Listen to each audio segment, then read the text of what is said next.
सब आ जाइए, फिर स्टार्ट करते हैं।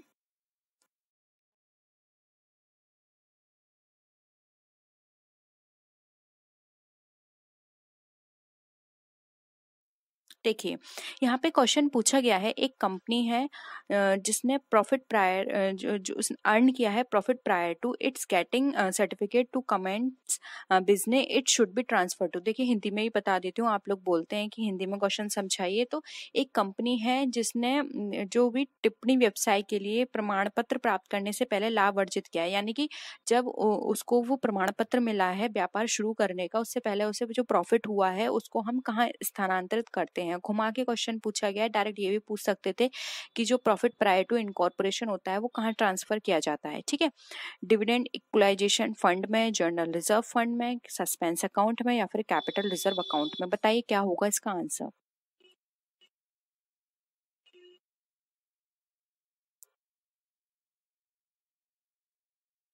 देखिए यहाँ पर हम बात करें तो यहाँ पे प्रॉफिट प्रायर टू इनकॉर्पोरेशन, या कि इस बिजनेस स्टार्ट करने से पहले, यानी कि वो उसका कैपिटल है।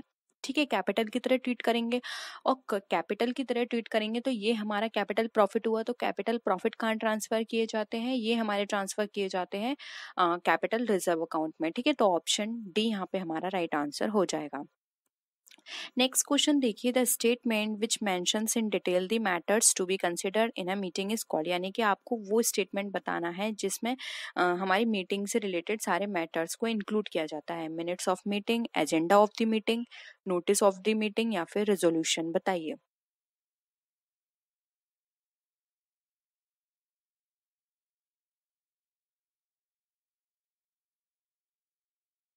देखिए यहाँ पे टू बी कंसिडर्ड है, यानी कि जो डिस्कस किए जाएंगे, यानी कि आपको एक यहाँ पर आउटलाइन दे दी जाएगी कि हाँ मीटिंग का ये एजेंड सॉरी मीटिंग का ये पर्पस है, और यहाँ पर हम इन क्वेश्चंस जो भी हमारे पॉइंट्स हैं उनको यहाँ पे डिस्कस करेंगे। अभी मेरे आंसर निकल गया है, आप लोग समझ गए होंगे, आइडिया लग गया होगा आपको। एजेंडा यहाँ पे राइट आंसर हो जाएगा कि मीटिंग का ये एजेंडा है, हमें मीटिंग इसके ऊपर करनी है, मीटिंग में ये सारी चीजें डिस्कस करनी है।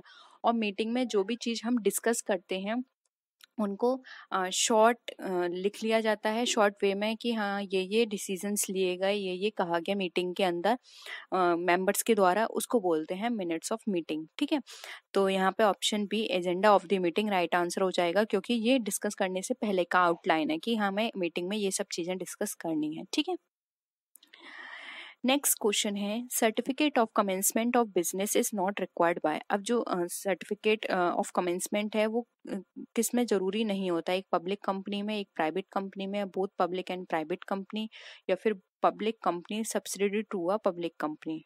बताइए।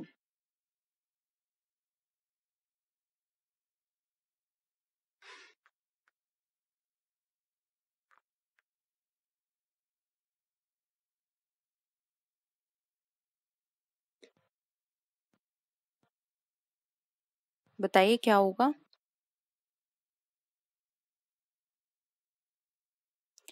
देखिए यहाँ पर इसका आंसर क्या हो जाएगा, बी हो जाएगा। एक प्राइवेट कंपनी को जरूरत नहीं होती कि वो सर्टिफिकेट ऑफ कमेंसमेंट ले तभी वो अपने बिजनेस को स्टार्ट करे, वो एक सिंपल समामेलन के बाद भी अपना बिजनेस स्टार्ट कर सकती है। ठीक है, उसको ये जरूरी नहीं होता, जबकि पब्लिक कंपनी को जरूरी होता है, क्योंकि उसमें इन्वेस्टर का पैसा लगा होता है, उसको ये सारी फॉर्मेलिटीज करनी होती हैं, तभी वो अपने बिजनेस को स्टार्ट कर सकती है। ठीक है, तो ऑप्शन बी यहाँ पे हमारा क्या है, करेक्ट आंसर है।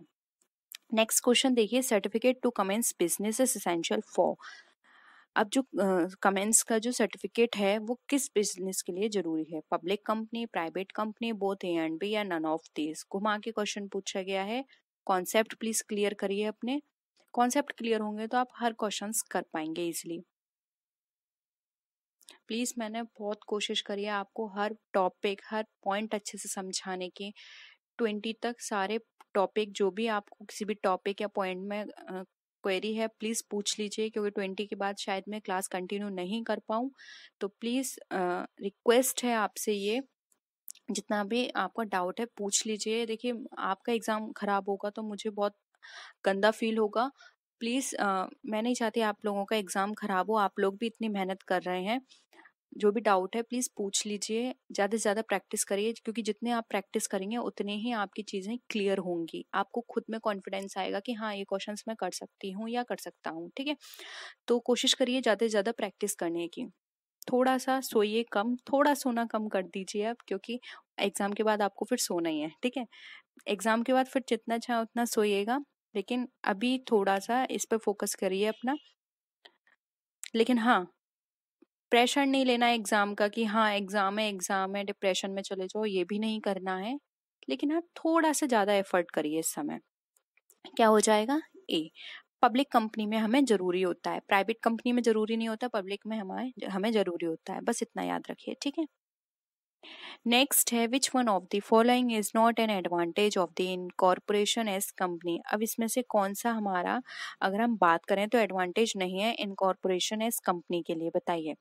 Perpetual succession, limited liability of members, capital contribution forming part of the company, या फिर freedom to do any business, बताइए।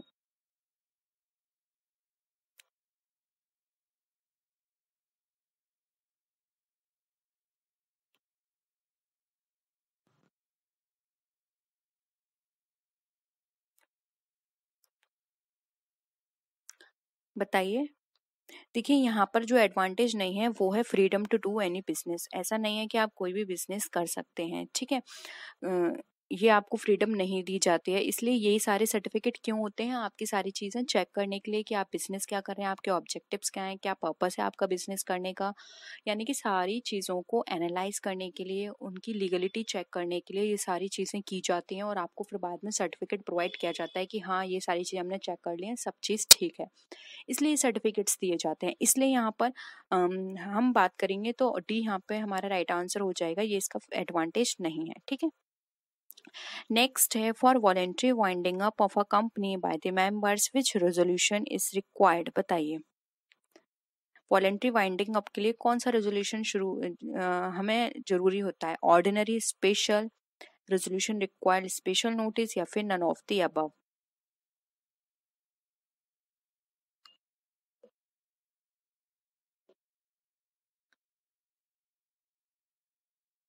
देखिए जब हम वॉलेंट्री बाइंडिंग अप की बात करेंगे तो यहाँ पे एक स्पेशल रेजोल्यूशन पास किया जाता है, इसके अलावा और फॉर्मेलिटी की जरूरत नहीं होती है। सिर्फ एक स्पेशल रेजोल्यूशन के साथ आप अपने कंपनी को वाइंड अप कर सकते हैं। ठीक है, तो ऑप्शन बी यहाँ पे राइट आंसर हो जाएगा। नेक्स्ट है annual general meeting of a company is called by the. जल्दी जल्दी क्वेश्चन करिए। देखिए एग्जाम में अपने टाइमिंग का भी बहुत अच्छे से ध्यान रखिएगा, क्योंकि बच्चों के मैं 3 साल से आपको ये तैयारी करवा रही हूँ बीएड की, तो 3 साल का मुझे इतना, थोड़ा सा ज़्यादा नहीं कहूँगी, थोड़ा एक्सपीरियंस है कि हाँ मोस्टली स्टूडेंट्स के एग्जाम में क्वेश्चंस रह जाते हैं टाइमिंग की वजह से। तो टाइम मैनेज करके चलिए अपना, ज़्यादा से ज़्यादा प्रैक्टिस करिए जिससे कि आप टाइम मैनेज कर पाएँ, आपकी स्पीड जो है वो बढ़े। ठीक है, तो जल्दी से आंसर करिए इसका। एनुअल जनरल मीटिंग कोई किसी भी कंपनी के लिए कौन बुलाएगा, बताइए। Company secretary, board of directors, registrar of companies, या फिर कंपनी ऑडिटर। तो देखिए यहाँ पर अगर हम बात करें एनुअल जनरल मीटिंग की, तो ऑप्शन बी यहाँ पर राइट आंसर हो जाएगा। ये बोर्ड ऑफ डायरेक्टर्स के द्वारा बुलाई जा सकती है। ठीक है, अब यहाँ पे देखिए दोनों ऑप्शन है, बोर्ड ऑफ डायरेक्टर्स और कंपनी सेक्रेटरी। अगर यहाँ पे बोर्ड ऑफ डायरेक्टर्स ऑप्शन नहीं होता, ध्यान से सुनिए, अगर बोर्ड ऑफ डायरेक्टर ऑप्शन नहीं होता तो यहाँ पर हम कंपनी सेक्रेटरी कर सकते थे, क्योंकि यहाँ पर जरूरी नहीं है कि बोर्ड ऑफ डायरेक्टर्स ही बुलाएं। Board of directors company secretary को ऑर्डर भी दे सकते हैं कि कंपनी सेक्रेटरी बुलाए। ठीक है, तो कंपनी सेक्रेटरी ये इस मीटिंग को कंडक्ट करवाएगी, करवाएगी, खुद नहीं करेगी कंडक्ट। तो यहाँ पर क्या है, वो उसके बिहाफ पर काम कर सकती है, लेकिन यहाँ पे ऑप्शंस में दोनों है, इसलिए हम बोर्ड ऑफ डायरेक्टर करेंगे, और अगर बोर्ड ऑफ डायरेक्टर ऑप्शन में नहीं है तो हम कंपनी सेक्रेटरी करेंगे। ठीक है, नेक्स्ट क्वेश्चन देखिए, minutes of meeting must be sign by. अब जो मिनट ऑफ मीटिंग है वो किसके द्वारा साइन किए जाते हैं? देखिए जल्दी जल्दी आंसर करते हैं। मैंने आपको बताया था कि मिनट्स ऑफ मीटिंग क्या होते हैं, जो भी हम डिस्कशन करते हैं मीटिंग के अंदर उनको शॉर्ट रूप में यहाँ पे लिखा जाता है। ठीक है, अब यहाँ पर वो जो लिख रही है वो है कंपनी सेक्रेटरी। तो कंपनी सेक्रेटरी ने लिखा है तो वो जो भी पॉइंट्स लिखे हैं उसके लिए रेस्पॉन्सिबल होगी। ठीक है, तो उसके साइन होंगे। फिर बोर्ड ऑफ डायरेक्टर के भी साइन होंगे, क्योंकि बोर्ड ऑफ डायरेक्टर ने वो पॉइंट लिखवाए हैं, यानी कि वो चीजें उन्होंने जो भी डिसीजंस लिए हैं, जो भी बात करी है, वो उनके द्वारा की गई है, तो वो भी इस चीज को ऑथेंटिकेट करेंगे कि हाँ ये बात हमने कही है या डिसीजन हमने लिया है, इसलिए यहाँ पर दोनों के ही साइन होंगे। आंसर क्या हो जाएगा आपका? Option number C. ठीक है। नेक्स्ट है, what is not included in the quorum for a valid company meeting. अब एक कोरम की बात की जा रही है, तो वैलिड कंपनी के लिए कौन सा नहीं होगा? Proxy, person nominated by the president of India, या फिर गवर्नर के द्वारा अपॉइंट किए नॉमिनेटेड वाले, या फिर लेडी मेंबर। तो यहाँ पे नहीं की बात की जा रही है, तो देखिए नहीं में यहाँ पर प्रॉक्सी हो जाएगी, क्योंकि प्रॉक्सी क्या होता है? जो पर्सन अवेलेबल नहीं है आप उसकी भी यहाँ पर उसकी भी यहाँ पे प्रेजेंट लगवा रहे हैं, या फिर उसको भी आप यहाँ पर प्रेजेंट दिखा रहे हैं, जबकि ऐसा है नहीं, तो यहाँ पे ऑप्शन ए प्रॉक्सी इंक्लूड नहीं किया जाएगा। नेक्स्ट है, अब देखिए यहाँ से थोड़े नए क्वेश्चंस हैं वेस्ट से रिलेटेड। एक बार कॉन्सेप्ट ये समझ लीजिए, देखिए Merrick's multiple piece rate system में हमारे तीन रेट होती हैं, जिसके बेसिस पर यहाँ पर वेजेस दी जाती है। अब यहाँ पर आप क्वेश्चंस करेंगे तो वहां पर आप समझ जाएंगे। यहाँ पर ये पूछा गया है कि Merrick's multiple piece rate system में 100% of the ordinary piece rate. आप ऐसे समझ सकते हैं, जो भी ऑर्डिनरी मतलब जो भी उन्होंने डिसाइड किया उससे भी 110% ज्यादा वो वेजेस दे रहे हैं, तो वो कब कंडीशन आएगी? जब वो 83 से 100% अपना स्टैंडर्ड आउटपुट का काम करेंगे, या फिर स्टैंडर्ड आउटपुट का 100 से 120%, या फिर 0 से 83%, या फिर नन ऑफ दीज। बताइए क्या हो जाएगा? देखिए यहाँ पर आंसर हो जाएगा 83। जब वो जो भी स्टैंडर्ड आउटपुट उन्होंने डिसाइड किया था कि इतना काम होना चाहिए, अगर उसका 83 से 110 वो सॉरी 83 से 100 काम कर लेते हैं, तो वहां पर जो भी उनकी वेज डिसाइड की गई है उसका 110% उसको दिया जाता है ज्यादा। ठीक है। अब देखिए सेकंड क्वेश्चन समझ लीजिए और क्लियर हो जाएंगे कॉन्सेप्ट। अब यहाँ पे इसी Merrick's multiple piece rate system में ये कहा गया है कि जो उनका ऑर्डिनरी पीस रेट सिस्टम है उसमें 120% वो ज्यादा दे रहे हैं स्टैंडर्ड आउटपुट का। क्या तो ये तो हमारा कितना था, इसमें तो 110 देंगे, 120 क्या होगा? ज्यादा में ही होगा, तो ये क्या हो जाएगा? ये अगर वो 100 से 120% ज्यादा काम करते हैं स्टैंडर्ड आउटपुट का, तो वहां पर उनको जो परसेंटेज दी जाएगी वो 120% दी जाएगी ऑफ ऑर्डिनरी पेज। ठीक है। तो यहाँ पे ऑप्शन बी करेक्ट हो जाएगा। थर्ड और कर लीजिए, बिल्कुल क्लियर हो जाएगा कॉन्सेप्ट।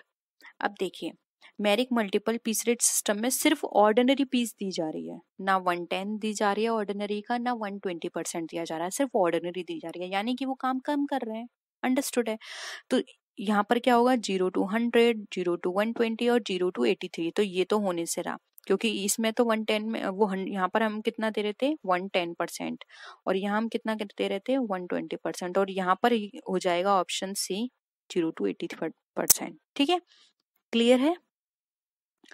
नेक्स्ट है, यानी कि Merrick multiple piece rate system में तीन रेट दी जाती हैं उनके आउटपुट के अकॉर्डिंग।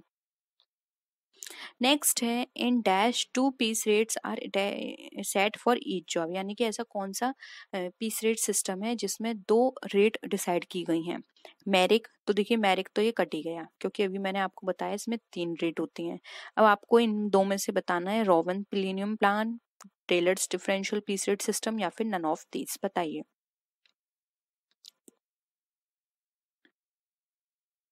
क्या हो जाएगा? सी हो जाएगा। Taylor's differential piece rate system में 2 रेट डिसाइड की जाती हैं। जो उनका स्टैंडर्ड आउटपुट होता है, अगर उससे कम करते हैं तो लोअर रेट दी जाती है, और अगर जो स्टैंडर्ड आउटपुट है उससे ज्यादा वो आउटपुट प्रोड्यूस करते हैं या आउटपुट बनाते हैं, तो वहां पर जो हाई रेट होती है वो दी जाती है। तो यहाँ पर 2 रेट होती हैं, एक होती है लो रेट, एक होती है हाई रेट। ठीक है, और वो स्टैंडर्ड आउटपुट के अकॉर्डिंग डिसाइड कर दी जाती है। नेक्स्ट है, basis of appointment of store service expenses. अब जो स्टोर सर्विस एक्सपेंसेस हैं उसका क्या बेसिस होता है अपॉइंटमेंट करने का? Value of material consumed, unit of material consumed, product produced, या फिर नन ऑफ दीज।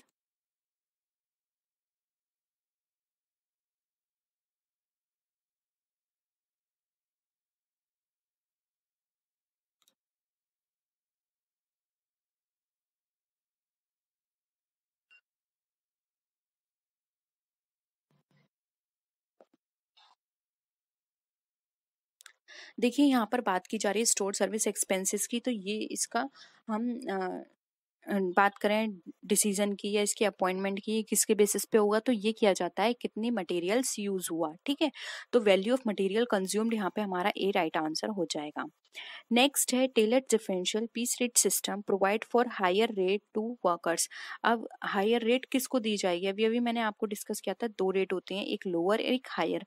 तो ऑब्वियसली बात है ऑप्शन है इफिशियंट, वो sorry inefficient, efficient, both A and B, या लेजी।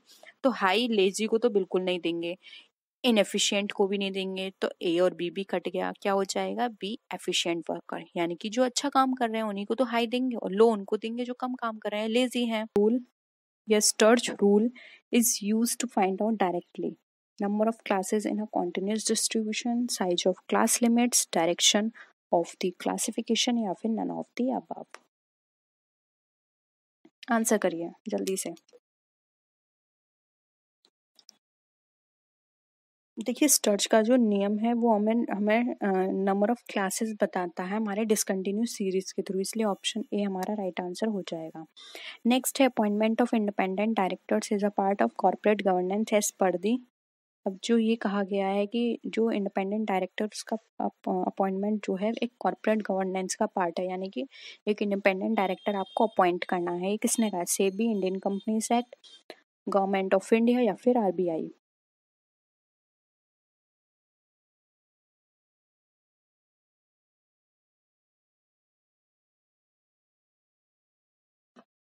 देखिए राइट आंसर हो जाएगा सेबी, क्योंकि सेबी इन्वेस्टर के इंटरेस्ट को प्रोटेक्ट करने का काम करती है, इसलिए इसने इस तरह के रूल बनाए हैं, ठीक है। नेक्स्ट है a method for achieving maximum market response from limited market resources by reorganising differences in the response characteristics of various parts of the market is known as. थोड़ा बड़ा क्वेश्चन है, अच्छे से पढ़िए और आंसर करिए।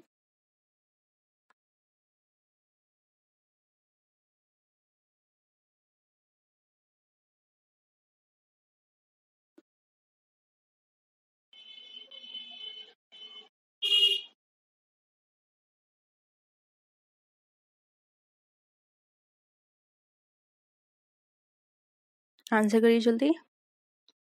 देखिए राइट आंसर हो जाएगा सी, मार्केट सेगमेंटेशन, ठीक है। नेक्स्ट है who plays their significant role in distribution of goods when they do not sell to ultimate users to consumers. Retailer, wholesaler, mediator, या फिर कमीशन एजेंट।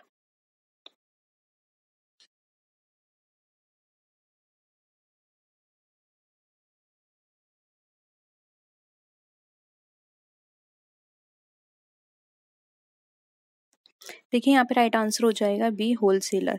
देखिए मीडिएटर एंड कमीशन एजेंट इसलिए नहीं आएगा क्योंकि ये अदर हम बोल सकते हैं अदर हेल्प की तरह काम करते हैं। मेन जो हमारी लिंक है अदर लिंक की तरह काम करते हैं। मेन लिंक हमारी क्या है, प्रोड्यूसर, फिर होलसेलर, फिर रिटेलर एंड फिर कंज्यूमर, ये मेन लिंक है हमारी।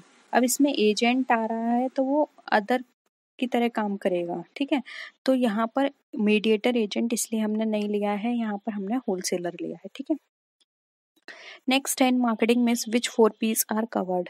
बहुत ही सिंपल है, आंसर करिए 2 सेकंड के अंदर।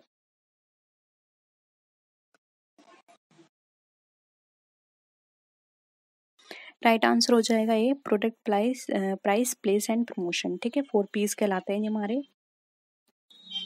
नेक्स्ट है false and misleading claims and vulgarity in advertisement do not match with aggressive marketing, ethics in advertising, mass level of advertising, या फिर सेल्स प्रमोशन।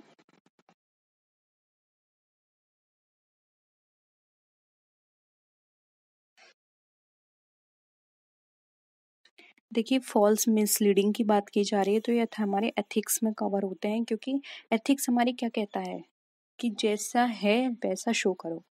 हमारे एथिक्स में ये सब नहीं सिखाया जाता कि हम गलत चीज़ों को दिखाकर अपने सेल को प्रमोट करें, ठीक है। वल्गैरिटी दिखाएं, चीज़ ऐसी होनी चाहिए कि सामने वाला अगर कोई पर्सन देख रहा है तो उसको देखने में अजीब ना लगे, ठीक है। आप कोई ऐसा प्रोडक्ट बना रहे हो या फिर ऐसा एडवर्टीजमेंट बना रहे हो जो कोई सामने वाला पर्सन नहीं देख सकता, तो इस तरह की चीज़ें नहीं होनी चाहिए। इसलिए बहुत सारी ऐसी अथॉरिटी हैं इसके ऊपर जो सबसे पहले इन एड्स को चेक करती हैं कि इसमें कोई ऐसा मिसलीडिंग या फॉल्स चीज़ तो नहीं है, और तब उसको शो किया जाता है। वैसे ऐसा होता नहीं है इतना, क्योंकि आजकल सारे एडवर्टीजमेंट फॉल्स ही होते हैं, ठीक है। अगर मेरे अकॉर्डिंग, मैं पर्सनली, मेरा व्यू है, मैं किसी के ऊपर कोई भी क्लेम नहीं कर रही हूँ कि हाँ ये ऐसा वैसा, लेकिन हाँ अकॉर्डिंग टू मी यही लगता है मुझे, क्योंकि कोई भी ऐड ऐसा नहीं है कि आपने कोई भी ऑयल लगा लिया आपके हेयर बहुत बड़े हो गए, ठीक है, या फिर आपने कोई भी ऐसा प्रोडक्ट यूज कर लिया, ऐसा बिल्कुल भी नहीं है, ठीक है। तो एडवर्टीजमेंट अच्छे होते हैं प्रोडक्ट, बट इतने भी नहीं जितना एड में हमें दिखाया जाता है, ठीक है। तो यहाँ पर बी हमारा राइट आंसर हो जाएगा। नेक्स्ट है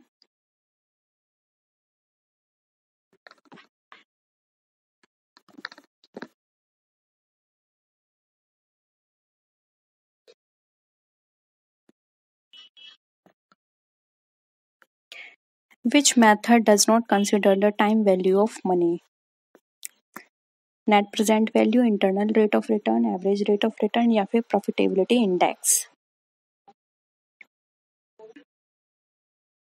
देखिए राइट आंसर हो जाएगा यहाँ पे सी, एवरेज रेट ऑफ रिटर्न। ये हमें कोई टाइम वैल्यू ऑफ मनी के बारे में नहीं बताती है, ठीक है। ये सिर्फ हमें एवरेज बताती है, हमारे रेट ऑफ रिटर्न का कितना एवरेज है। नेक्स्ट है which formula is use to measure the degree of operating leverage? EBIT upon sale, C upon EBIT, EBIT upon EBIT, EBT और EBIT अपॉन सी।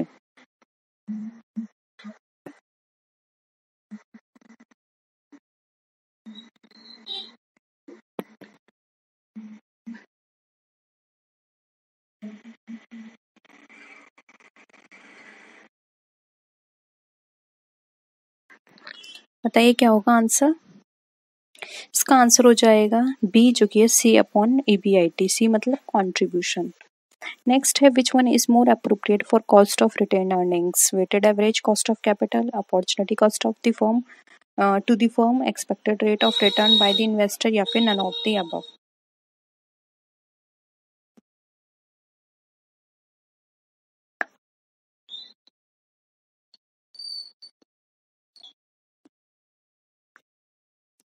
देखिए यहाँ पे इसका राइट आंसर हो जाएगा B, opportunity cost to the firm, ठीक है। Next है which among the following is not a voluntary method for prevention and settlement of disputes? Collective bargaining, standing orders, joint consultation, and work committee.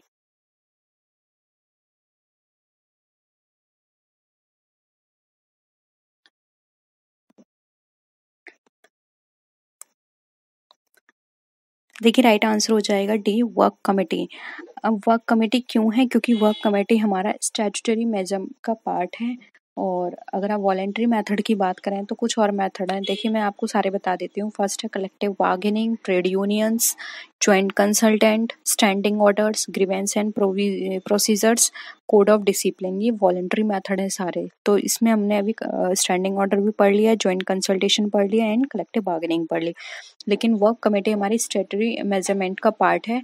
इसके अंदर work committees, conciliation, arbitrator, adjudication, ये सब हमारे आते हैं, जिसमें लेबर कोर्ट आती है, इंडस्ट्रियल ट्रिब्यूनल्स आते हैं, नेशनल ट्रिब्यूनल्स आते हैं, ठीक है। तो ये हमारा वर्क कमेटी वहाँ का पार्ट हो जाएगा। तो ऑप्शन डी करेक्ट है। ये थे क्वेश्चंस। होप यहाँ पर आपको सारे क्वेश्चंस क्लियर हैं। किसी भी क्वेश्चन में डाउट है प्लीज़ ज़रूर बताइएगा। नेक्स्ट वीडियो में हम उनको आप में डिस्कस करेंगे। तो मिलते हैं, तब तक के लिए टेक केयर, बाय बाय।